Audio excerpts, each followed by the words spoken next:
जीवन के प्रबंधन में दिव्य जीवन बनाने के लिए कि जीवन हमारा थोड़ा श्रेष्ठ बने, इसमें सीढ़ियां लगाइए।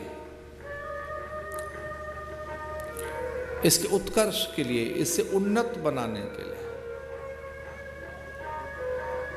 वो सारे साधन जो आपके पास हैं उनका प्रयोग कीजिए और इसे प्रयोगशाला बनाइए। निरुद्यमी प्राणी वो है जो प्रयोग नहीं करता है, इसलिए साधना क्रियात्मक हो, प्रयोगात्मक हो, चैतन्य हो,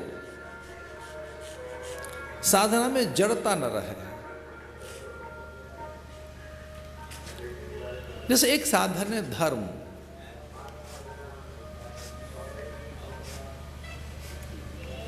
बिना धर्म के अर्थ आएगा और अर्थ से काम की पूर्ति करोगे तो जीवन की सिद्धि नहीं होगी। दिव्य जीवन बनाने के लिए, एक बड़ा जीवन बनाने के लिए जो पदार्थ से नहीं बनेगा, वस्तुओं से नहीं बनेगा, अट्टालिकाओं से नहीं बनेगा, महंगे वाहन से नहीं बनेगा, भूमि विस्तार से नहीं बनेगा, बड़े संग्रह संचय से नहीं बनेगा, उसके लिए एक पुरुषार्थ है धर्म। यतो अभ्युदय निःश्रेयसिद्धि स धर्म, यतो अभ्युदय, जो आपका आसपास है, जो आपके आसपास घटित हो रहा है, जो कुछ भी आपके आसपास है वर्तमान में, उसे सुंदर बनाइए, शोभित बनाइए, सज्जित बनाइए, व्यवस्थित बनाइए। यह तो अभ्युदय, दीपक हम अभी जलाएं, उजाला कल मिले, भोजन हम अभी करें, भूख हमारी कल मिटे, जल अभी हम पिएं, प्यास कल मिटे, अंगारा हाथ में अभी हम लें, उत्ताप हमें कल हो। ये कुछ और बात है इसका अर्थ, ये सब झूठी चीजें हैं। दिया जलाने के बाद उजाला कल मिलेगा, जल अभी हम पिए, प्यास कल मिटेगी। तो भोजन के तो एक एक ग्रास में तुष्टि, पुष्टि, संतुष्टि, क्षुधा निवृत्ति, तृप्ति, बल वृद्धि, रस निर्माण, ऊतक कोशिकाओं में और रक्त कणिकाओं में चैतन्यता का संचार, उसी समय उसका एक प्रभाव मिलता है। भोजन के एक एक ग्रास में, जो भोजन है उसके एक एक कौर में तुष्टि, पुष्टि, संतुष्टि, क्षुधा निवृत्ति, तृप्ति, रस वृद्धि। और चिकित्सक ऐसा कहते हैं कि जैसे ही एक भी नन्हा सा कण शक्कर का आपकी जिह्वा को छू भर ले, जैसे शक्कर आपकी जिह्वा को छूती है, इंसुलिन उसी समय बननी शुरू हो जाती है, पाचक रस उसी समय दौड़ने शुरू हो जाते हैं। आपकी जिह्वा पर अभी एक शक्कर का कण गया है, बस अभी थोड़ा मिष्ठान, आपकी जिह्वा पर थोड़ा सा मिष्ठान रखा गया है, उसी समय पूरे उदर में जो पाचक रस हैं दौड़ने लगते हैं। कुछ औषधियां तो ऐसी हैं भोजन के पहले ग्रास में ली जाती हैं, दूसरे ग्रास में, तीसरे ग्रास में, उस समय पूरा उदर तैयार है, पूरे उदर में एक स्वीकृति है भोजन के लिए। हमारी पूरी मानसिकता, हमारा पूरा उदर, हमारे भीतर का पूरा जो उदर विधान है वो तैयार है। तो जैसे आपने भोजन लिया उसी समय एक अंदर रक्त संचार, पाचक रसों का दौड़ना पूरी नाड़ियों में, नसों में और पूरे आपके शरीर में एक प्रतिक्रिया होती है भोजन के एक पहले ग्रास। अग्नि को छूकर तो देखो, उसकी दाहकता, उत्ताप। अग्नि तो निर्दोष है, वो ये जानती नहीं कि वो ज्ञानी अज्ञानी किसको छू रही है। वो इतने बड़े संत हैं और अभी ये सदग्रस्त है, ये तो अभी अनपढ़ अजान है।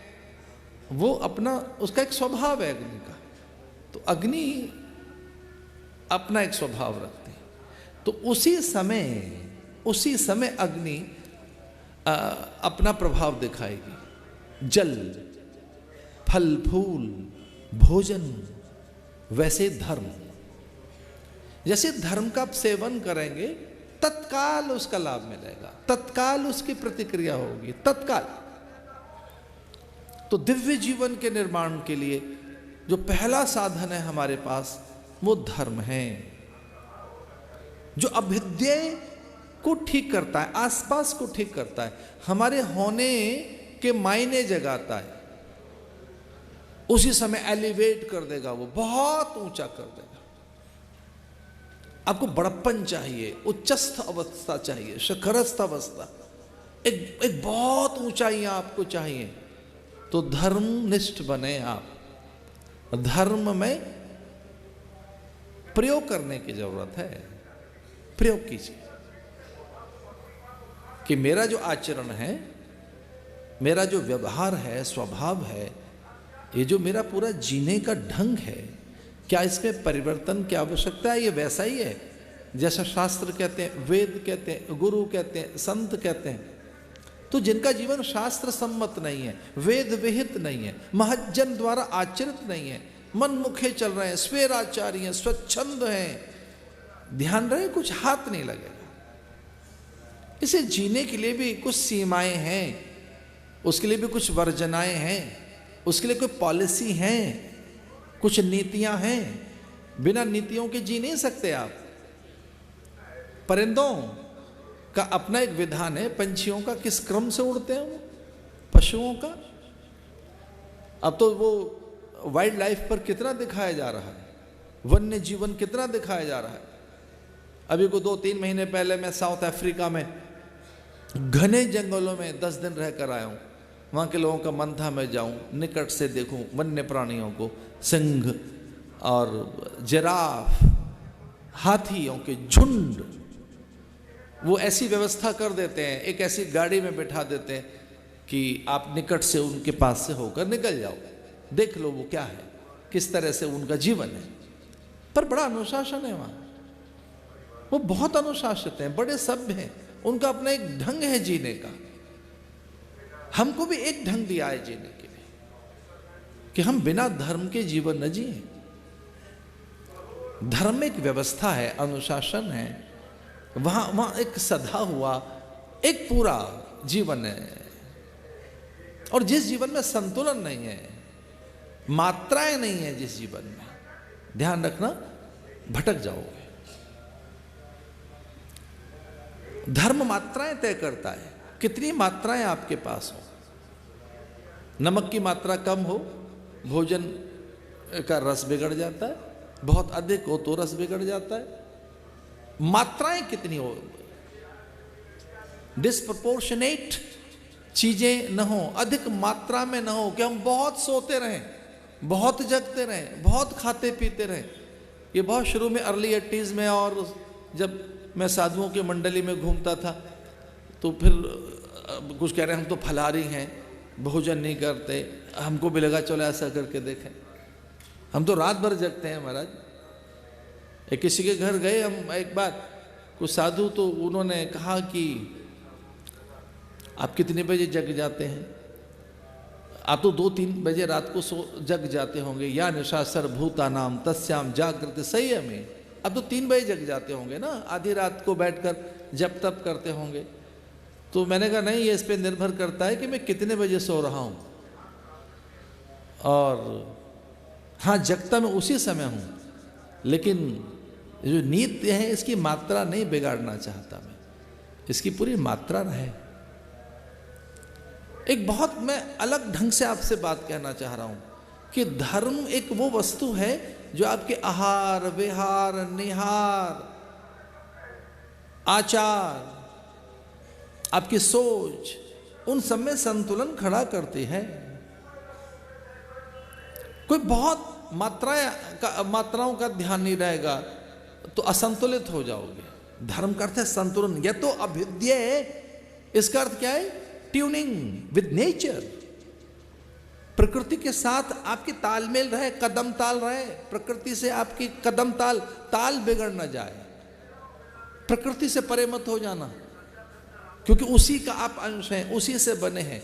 जो आपके पास में ये जो पंच भौतिक शरीर है, इसमें हवा है, जल है, मिट्टी है, आकाश है, इसमें ये एक नेचर के और प्राकृतिक चिकित्सा, पशु पंछियों के बीच में रहकर भी एक चिकित्सा है।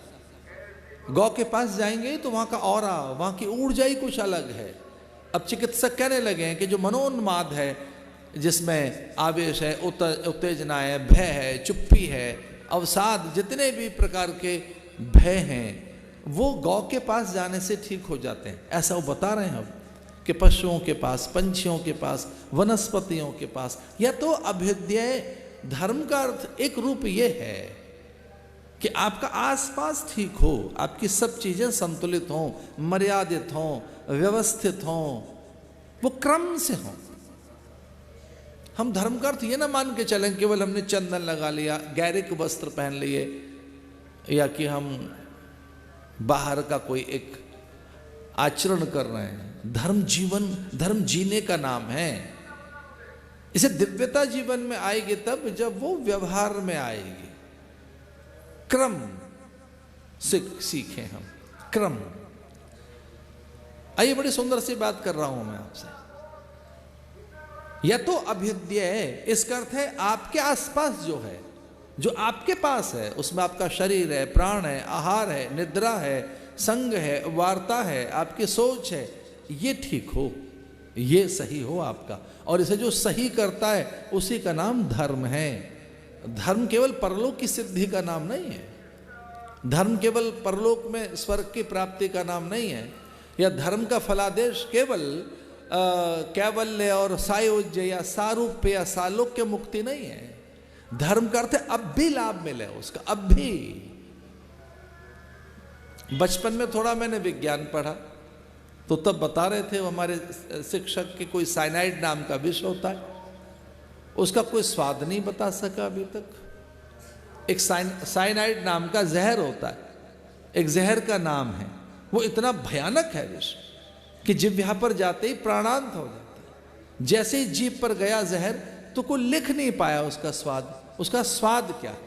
लोगों ने प्रयास किया कि चलो लिखने का प्रयास करते हैं, तो जैसे जिह्वा पर जहर गया तो तंत्र का तंत्र ध्वस्त हो जाएगी, प्राण बिखर जाते हैं, चेतना शून्य हो जाती है। वो उसी पल में उसका एक प्रभाव पैदा होता है। कोई स्वाद नहीं बता सका, कुछ बता नहीं सका कोई व्यक्ति कि वो किस प्रकार का जहर है। सच मानिए, उसी प्रकार का धर्म का तत्काल लाभ मिलता है, तत्काल, पूरे यूनिवर्स में, पूरे यूनिवर्स में, यानी पूरे ब्रह्मांड में, लोका समस्ता, एक लोक नहीं और इससे भी अनंत अंतरिक्ष में जो अनंतता है वहां से संबंध है हमारा। उसी समय छलांग लगाकर पूरी विश्वव्यापी चेतना में हमारी खबर हो जाती है हम क्या कर रहे हैं। अंकित, टंकित, संचित उसी समय होने लगता है, उसी समय अंकित होने लगते हैं हमारे कर्म, हमारी सोच। उसी समय वो सब का सब छपने लगता है। उसी समय जैसे ईसीजी जब करता है डॉक्टर, तो उसी समय वो प्राणों की गति प्रकाशित होने लगती है। वो साथ साथ मशीन बताने लगती है कि दिल की धड़कन ऊपर नीचे क्या है। जो ईसीजी उपकरण है उसमें प्राणों की धड़कन ऊपर नीचे किस सम है या विषम है, प्राण किस ढंग से बह रहे हैं। ध्यान रखना, प्राण कब और किस ढंग से बहेंगे, आपकी सोच कैसी है, संकल्प कैसा है। तो जहां से प्राण आ रहे हैं और आप पे प्राण बह रहे हैं, उन दोनों में एक बहुत गहरा नाता है, वो परस्पर एकीकृत है। जहां से हम प्राण ले रहे हैं, ये प्रकाश कहीं से आ रहा है ना, तो जहां से प्रकाश आ रहा है जिस ट्रांसफार्मर से, वहां से इसके साथ संबंध है इसका। अंदर जो नंगे तार हैं उनमें विद्युत दौड़ रही है और वो वहां से इनके साथ संपर्क स्थापित करते हुए और किसी यंत्र भेद के कारण प्रकाश पैदा कर रही है।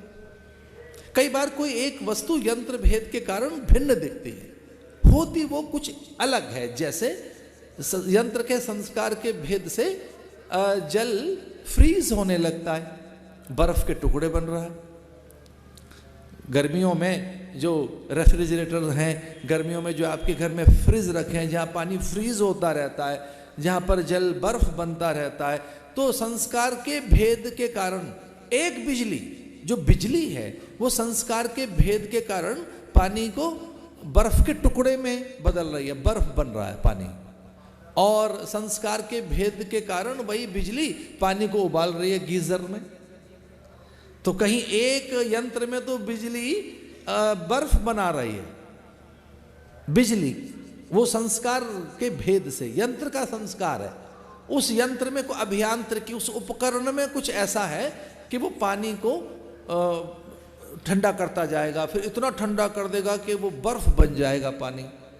और एक यंत्र में इस प्रकार का कोई संस्कार है कि वो पानी को उबाल देगा, पानी भाप बनने लगेगा। बिजली कोई एक है, ध्यान रखना। ठीक उसी प्रकार से जो हमारी प्राण सत्ता है, वो प्राण सत्ता हमारी एकीकृत है बाहर से, और हम क्या कर रहे हैं वो चारों तरफ फैल जाती है चीज, पूरी धरती पर। अब तो वैज्ञानिकों ने इतना तक तय कर लिया है कि ये इस प्रकार के समूह के लोग क्या करेंगे।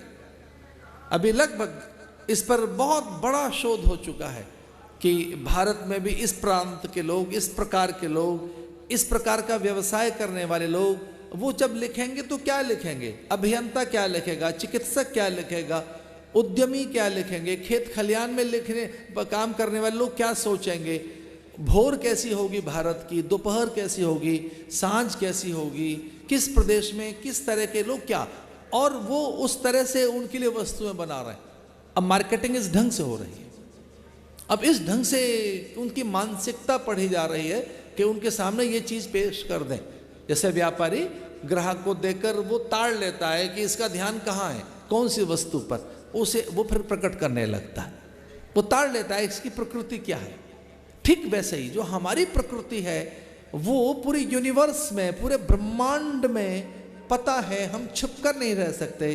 राम झरोका बैठ के सबको मुजरा ले, वो जो कुछ हम कर रहे हैं, इसलिए ये ध्यान रहे कि हमारा सोचना सही हो, ये ध्यान रहे, वो बहुत सकारात्मक हो, वो वेद विहित हो, शास्त्र सम्मत हो। इसलिए कहा कि कहां से धर्म शुरू करें, तो हमारे जीवन में ये तीन चीजें होनी चाहिए। जीवन शास्त्र सम्मत हो, जीवन वेद विहित हो, जीवन गुरु द्वारा उपदेशित हो, जीवन महज्जन द्वारा आचरित हो। आप जो जी रहे हैं ऐसे ही थोड़े जाएंगे। ये जीपीआरएस सिस्टम बन गया है, ऐसे कैसे जा सकते हैं? कोई मार्ग है, किसी मार्ग से जाएंगे। आकाश में तो हवाई जहाज अपनी मर्जी से नहीं उड़ता, आकाश में हवाई जहाज उड़ गया और कहीं से भी उड़कर कैसे ही निकल जाएगा, ऐसे कैसे हो सकता है? उसे रास्ता बताया जाता है कि आप इतनी ऊंचाई पर उड़ेंगे और उसमें 10-20 फीट का भी अंतर नहीं होना चाहिए, इतनी ऊंचाई पर उड़ना है, इसी दिशा में जाना है। एक जरा सा रत्ती भर आप नहीं बदल सकते ट्रैक अपना, आपको रास्ता दे दिया है, इसी रास्ते पर आप उड़ेंगे। और अगर वो दाएं बाएं होना चाहे तो नीचे से फटकार लगती है कि रास्ता मत बदलो अपना, ठीक चलिए। आप कर क्या रहे हैं? मनमानी कर रहे हैं ऊपर। अब ठीक ढंग से चलिए, आपने अपना रास्ता बदल लिया, उसी रास्ते पर चलो जो आपको बताया गया। हम जी कैसे रहे हैं? तो हमको शास्त्रों ने मार्ग दिया है, हम कैसे जिए, हमको वेद ने मार्ग दिया है कैसे जिए। कौन सा मार्ग है? महज्जन द्वारा आचरित मार्ग, शास्त्र सम्मत मार्ग, वेद विहित मार्ग, महाजनो येन गतः पंथा। कौन सा पंथ होना चाहिए, किस पथ पर चलें, कैसे चलें? महाजनो येन गतः पंथा, उसको फॉलो करें जहां से महापुरुष गए हैं।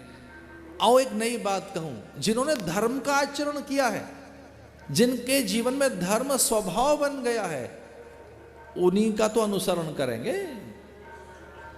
इसे धर्म अनुसरण की चीज है, धर्म अनुकरण की चीज है, धर्म अनुपालन की चीज है, शब्दों की नहीं है ये। इसे एक गुरु को बहुत कष्ट हुआ। एक गुरु ने अपने शिष्य से कहा, मैं बड़ा अच्छा मानता था आपको, लेकिन एक पाठ है, एक सप्ताह हो गया, आपसे वो एक पाठ पूरा नहीं हो रहा है। और ये देखो, भीम, नकुल, सहदेव, अर्जुन और ये 100 के 100 अन्य कौरवों में ये मेरे शिष्य, इनको सबको पाठ याद हो गया, आप एक पाठ याद नहीं कर पाए।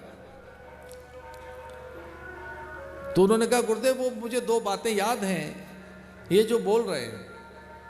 सारे पांडवों ने कहा सत्यम वद धर्मम चर, सत्यम वद धर्मम चर। बोलो क्या सिखाया मैंने? तो वो सब कहने लगे सत्यम वद धर्मम चर, सत्य बोलो, धर्म का आचरण करो। पर युधिष्ठिर ने कहा कि मुझे अभी याद नहीं हुआ है, ये मैं शब्दों में नहीं कह सकता। सत्यम वद, सच बोलो, बस इतना सा कहने से पाठ याद हो गया। मैं इतना कह दूं कि सत्यम वद, सच बोलो, क्या ये सच में विद्या मुझे प्राप्त हो गई? क्या विद्या ये मैं सीख गया? क्या ये सब मुझे प्राप्त हो गया? धर्मम चर, धर्मनिष्ठ रहो, क्या सच में ये मैं सीख गया? क्या ये मैं जान गया? बिना व्यवहार के, बिना अभ्यास के, बिना जीवन के, बिना चिंतन के, बिना चरित्र के, क्या सच में ये विद्या है? अब चेले भी ऐसे हमारा गुरु को गौण कर देते हैं, हाशिए पे खड़ा कर दिया, गुरु ठठक कर हारे उसका अभिवादन करने लगे, देखो मेरा शिष्य कैसा है। तो उन्होंने कहा महाराज मैं ये बस इतना सा बोल दूं आपकी प्रसन्नता के लिए, आप प्रसन्न हो जाएंगे, मैं बोल देता हूं धर्मम चर सत्यम वद, मैं बोल देता हूं आपकी प्रसन्नता के लिए। लेकिन ये ध्यान रहे कि ये मुझे याद नहीं हुआ है, अभी मुझे जीना है इसमें। सत्यम वद, सच बोलो और धर्म का आचरण करो, ये मैं बोल सकता हूं, ये बात कही जा सकती है, लेकिन मुझे जीना है इसमें। तो जो अनुकरण है, जो अनुसरण है, जो एक प्रकार से जीना है, वो उनको करो जहां जीवंत हैं।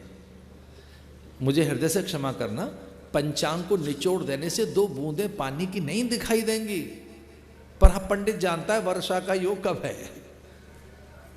पंचांग को निचोड़ देने से कहीं 2 बूंद पानी उसमें से नहीं निकलेगा, लेकिन वर्षा का योग जानता है पंडित। जो पंचांग को पढ़ना जानता है, तिथि, वार, नक्षत्र, योग, कर्ण, उनका जो उनमें उनको जो पढ़ना जानता है, जो काल की गति को पढ़ना जानता है, वो बता सकता है वर्षा का योग कब है। लेकिन यो पंचांग को निचोड़ने से कुछ नहीं मिलेगा। ठीक वैसे ही जो धर्म है आचरण की चीज है, जो हमारा आचरण है वो वैसा होना चाहिए, उसमें उसकी मात्राएं उतर कर आए। और ध्यान रहे विद्या 4 चीज चाहती है, वो अध्ययन चाहती है, अध्यापन चाहती है, अभ्यास चाहती है, व्यवहार चाहती है। और ये दोनों चीजें साथ साथ चलती हैं, पैरेलल। हम सीखते हैं और सिखाते हैं, हम परस्पर एक दूसरे से सीख रहे हैं, सिखा रहे हैं। जाने अनजाने हम टीच कर रहे हैं किसी को, जाने अनजाने हम किसी को सिखा रहे हैं और किसी से सीख रहे हैं, जाने अनजाने में। तो जो रोज अच्छा बनने की बात है, जैसे तुलसी बाबा लिखते हैं कि सिमिट सिमिट जल भरई तलावा, जिम सदगुण सज्जन पही आवा। तो रोज जो एलिवेट करना है, जो रोज बड़ा करना है अपने को, वो आचरण में ही हो सकता है। ये कहां से लाएं कि हमारे आचरण में धर्म आए? तो हमारे महापुरुषों ने कहा कि पहले लाइए मन में, फिर लाइए शब्दों में, फिर लाइए कर्म में, मन वचन कर्म में। मनस्सेकम वचस्सेकम कर्मण्येकम महात्मना। मन वचन कर्म में उसे उतारिए, मन में लाइए, मन में लेकर आओ उसे, फिर शब्दों में लेकर आओ उसे, और फिर उसे कर्म में लेकर आइए। मन वचन कर्म से लाइए। मन में कुछ और है, शब्दों में कुछ और है, कर कुछ और रहे हैं, यह हिपोक्रेसी नहीं चलेगी, ये कथनी करने का अंतर नहीं चलेगा।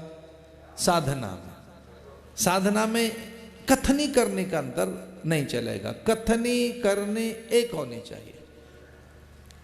अगर आप साधक हैं तो वैसे ही आपके शब्द हों और वैसा ही आपका आचरण हो। वो बड़ी मर्यादा चाहता है। एक बार अभ्यास करके देखोगे तो पूरी प्रकृति के साथ एकाकार हो जाओगे। एक और बात जो बहुत अलग तरह से समझने की है, प्रपंच में बड़ा कष्ट है, गलत होकर जीने में बड़े दुख हैं, सही होकर जीने में कोई दुख नहीं। हमारे गुरुदेव ने तो यहां तक कहा कि प्रपंच का कोई अंत नहीं है, साधना का अंत है। कोई मुझसे आकर पूछे हमारे साधना कब तक करनी होगी, ये साधन नियम व्रत कब तक करने होंगे, तो मैं उसे विश्वास दिलाता हूं कि भैया एक दिन एक पॉइंट आएगा, इसका एंड है, साधना का एंड है, ये एंडलेस नहीं है, ये अंत ही नहीं है कि तू करता रहे। साधना अंत ही नहीं है, साधना का अंत है, लेकिन प्रपंच एंडलेस है, प्रपंच का कोई अंत नहीं है, कोई अंत नहीं प्रपंच का। प्रपंच तो जैसे वृत्त पर घूमना है और घूमते रहो, कोई अंत नहीं। संग्रह का, संचय का, बड़े होने के लिए, बड़ा दिखने के लिए कोई अंत नहीं उसका। इसे मन में उतार कर लाइए, प्रयोग कीजिए धर्म का। या तो अभ्युदय है तो आसपास की सारी चीजों के प्रति आपकी संवेदनशीलता जगे, संवेदनशील बनिए, और उसके बिना अगर अर्थ आएगा तो वो अनर्थ कर देगा। बिना धर्म के अर्थ आया जीवन में तो अनर्थ कर देगा, आपको भोगना नहीं आएगा। ये कोई बहुत जरूरी नहीं है कि जिनके पास पैसा है उन्हें भोगना भी आता हो, उन्हें इस्तेमाल भी करना आता हो, ये कोई बहुत जरूरी नहीं है। जिनके पास धन है वो उनको भोगना आता है, ऐसा नहीं है। कई बार तो उनके प्रारब्ध में बड़े पदार्थ हैं पर उन्हें न तो भोगने आते, न उनका रक्षण करना आता, न संवर्धन करना आता, न निवेश करना आता, न विनियोग करना आता, न वितरण करना आता, और वो सब चीजें बेकार पड़ी हैं। वो जानते ही नहीं, प्रयोग ही नहीं करना जानते, और वो बड़ा दुर्लभ है इस धरती पर। वो व्यक्ति बहुत दुर्लभ है इस धरती पर जिसको प्रयोग करना आता है, साधन का, धन का, समय का, शक्ति का, विभूति का और स्वयं का। अपनी सारी ऊर्जा हमारी स्खलित हो रही है, हमारा पूरा एक प्रकार से बल घट रहा है, उसका हम लाभ ही नहीं ले रहे हैं। इसे प्रयोगात्मक बनिए धर्म के गलियारे में, धर्म के गलियारे में। या तो अभ्युदय, आसपास आपकी चीज ठीक हो तो श्रेयस भी सिद्ध होगा। इसे जो अर्थ को भोगना है, अर्थ माने मीन्स, साधन जो भी है, अर्थ का अर्थ जो सामग्री है, उसे भोग नहीं पाओगे अगर धर्म आपके पास नहीं है। मात्रा बिगाड़ देंगे, असंतुलन हो जाएगा, व्यतिक्रम हो जाएगा, या कि आप उसका दुरुपयोग कर देंगे। समय धन है, विचार धन है, अनुभूति धन है, केवल पैसा धन नहीं है। शुरू में तो ऐसा कहा गया गोधन, गज धन, बाज धन। गौ को धन बताया गया, अश्वों को धन बताया गया, परिवार को धन बताया। परिवार बहुत बड़ी वेल्थ है, परिवार बहुत बड़ा धन है। कई बार तो कुछ लोग बहुत धन इकट्ठा कर लेते हैं, उनसे अपने स्वजन, बंधु बांधव वो छूट जाते हैं। उनका इतना फोकस पैसा कमाने में कि धन तो उनके पास बहुत आ गया, पर उनके परिजन खो गए, खुर्द बुर्द हो गए, परिजन कहीं चले गए। पत्नी कहाँ है, पति कहाँ है, पुत्र कहाँ है, संतति कहाँ है, अपने कहाँ है, मित्र खो गए उनके। हाँ, उनके हिस्से में अट्टालिकाएं तो जरूर आ गई होंगी, उनके हिस्से में बड़ा बैलेंस आ जाता है, बहुत धन आ गया है, क्योंकि जो फोकस किया वो उनके हाथ लग गया। काफी पुरानी बात है, एक वृद्ध अपने मन की बात मुझसे करना चाहते थे। अब हम सन्यासी हैं, साधु हैं, गृहस्थों में भी साधु होने के बाद कोई ऐसा तो है नहीं कि हर पल हिमालय रहना रहा। मैं बहुत घूमता रहा, तो बहुत ही सभ्य, शिष्ट, संस्कारवान परिवार, और उसमें जब 2-4 बार गए तो उस परिवार में प्रीति हो गई। एक बहुत ही बड़ा संपन्न परिवार। उस परिवार के मुखिया ने मुझसे कहा कि कुछ एकांत में मन की बातें करनी है, बहुत मन की बात। हम दोनों पति पत्नी मिलकर, ये ध्यान रहे बच्चों को पता ना लगे हमने आपसे क्या बात की है। लगभग 1 दशक हो गया इस बात को, लगभग 10 साल हो गए इस बात को। कुछ मन की बात कर दी है, बच्चों को पता ना लगे। तो तब इस तरह से कोई हाइड कर सकता है, इस तरह से छुपा सकता है, और संतानों से कुछ चीज़ छुपाई जाती है। 10 साल पहले मुझे भी नहीं पता था, अब तो मैं ही बड़ा चतुर हो गया कि किस तरह से हाइड की जाती हैं चीज़ें। वो पहले मुझे नहीं मालूम था। मुझे लगता है बहुत ट्रांसपेरेंसी होती होगी, माता पिता क्या छुपाएंगे, बच्चे भी क्यों छुपाएं कोई चीज़, कोई ताला लगाना, छुपा के रखना। अब हमारा कैसा योग आ गया, कोई पासवर्ड बताने को राजी नहीं है अपना। सबने अपने अपने मोबाइल में अपने पासवर्ड डाल रखे हैं, और किसी की हिम्मत नहीं है पूछ ले कि भाई जरा हमें बताना क्या है। अपने अपने गैजेट्स में, अपने ये जो आईपैड, आईफोन, आई जो एक लाइक जो आई एक कॉन्सेप्ट आया है, मुझे लगता है आई सैड है ये तो मुझे ऐसा लगता है। अपने अपने सब, हमें ये पहले पता नहीं था। 10 साल पहले मैं थोड़ा चौंका कि थोड़ी मन की बात करनी है, बच्चों को पता ना लगे, करिए।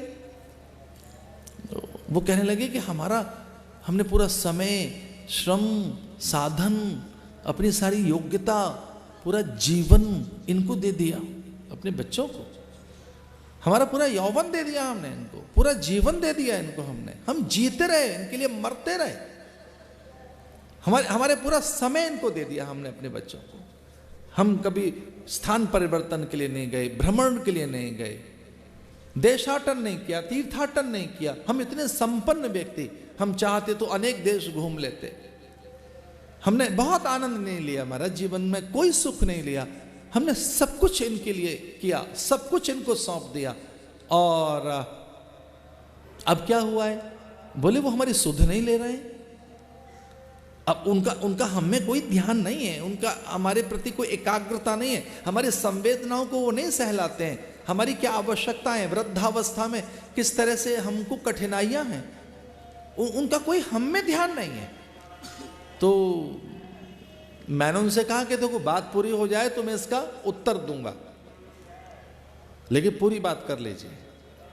तो लगभग उनकी आंखों में भी आंसू आ गए, ये कहते हुए कि हमने पूरा धन, जीवन, यौवन सब इन्हें दे दिया, कुछ नहीं रखा अपने लिए, और इनके लिए मरते रहे, और अब है कि इन्होंने आंखें फेर ली हैं। तो मैंने कहा ये आज्ञाकारी संतानें हैं, ये सच्चे पुत्र हैं आपके।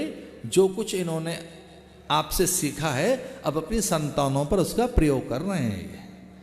आपसे तो सीखा है इन्होंने कि बालकों के लिए जिया जाता है, उनके लिए सब कुछ सौंप दिया जाता है। आपने कुछ और कहाँ इन्हें सिखाया? कब कुछ और नया क्या बताया आपने कब कोई सामाजिक अनुष्ठान किए लोकहित के लिए? आप कब इन्हें बाहर लेकर गए परिजनों के लिए, संबंधियों के लिए? चूंकि उनकी बात में ये भी एक बात थी कि हमने इनके लिए इतना जिए कि संबंधी छूट गए, परिजन छूट गए, अपने छूट गए हमारे इनके लिए। तो आपने एक फोकस बनाया कि केवल अपने बच्चों को बड़ा बनाना है, लालन पालन ताड़न, पूरा ध्यान अब वो लौटा कर आपको दे रहे हैं, वही चीज लौटा कर आपको दे रहे हैं। साधन कितना भोगा जाए पता नहीं है, हमें अपना समय कितना कब और कहां लगाना चाहिए पता नहीं है। तो जो धर्म वस्तु नहीं जानते, ये ध्यान रखना, वो टाइम वेस्ट करते हैं, उनको समय का पालन करना नहीं आता, ये बड़ी समस्या है। और जो साधक है उसको अपने समय का पालन करना आता है कि हमको यौवन में क्या करें, प्रौढ़ता में क्या करना है, वृद्धावस्था है तो क्या करना है। मुझे हृदय से क्षमा कीजिए, बहुत से लोग हैं जो प्लान कर रहे हैं आपका, लाओ आपकी लाइफ प्लान कर देते हैं, आपकी कैपिटल प्लान कर देते हैं कि आपके पास कितना धन है, लाओ हम प्लानिंग कर देते हैं आपके धन का कहाँ कहाँ निवेश करें, आप कहाँ भूमि ले लें, और आप किस तरह से बॉन्ड ले लें, किस तरह से कौन से बैंक में रखोगे तो ब्याज आएगी। वो एक प्लान कर रहे हैं, आपका फाइनेंस प्लान कर रहे हैं, आपकी योजना बना रहे हैं। वो बता रहे हैं कि आपकी जो कैपिटल है, इसको, आपका जो धन है, इसको हम बताएंगे। तो जो आपके अर्थ को बता रहे हैं कैसे कैसे करें, ध्यान रखिए समय को कैसे प्लान करना है, कौन बताएगा? आपके अर्थ के लिए तो बता देंगे कंपनियां, जो अर्थ पर बहुत जिनकी समझ है, लेकिन समय का सदुपयोग कैसे करना है, कौन सा समय, वृद्धावस्था में क्या करोगे, अशक्यता आएगी, दुर्बलता आएगी, निर्बलता आएगी, पाचक तंत्र शिथिल हो जाएंगे। और ये ध्यान रहे, उस समय चिड़चिड़ापन आता है, खीज आती है, झल्लाहट आती है, चूंकि हम जीत नहीं पाए, हम वो बन नहीं पाए, हम वो हो नहीं पाए, तो अपने में जो अपनी असफलता है जब वो सामने खड़ी होती है तब कुछ और स्थितियां होती हैं। इसलिए जो समय है अर्थ के रूप में, मैं अर्थ की बात कर रहा हूं, धन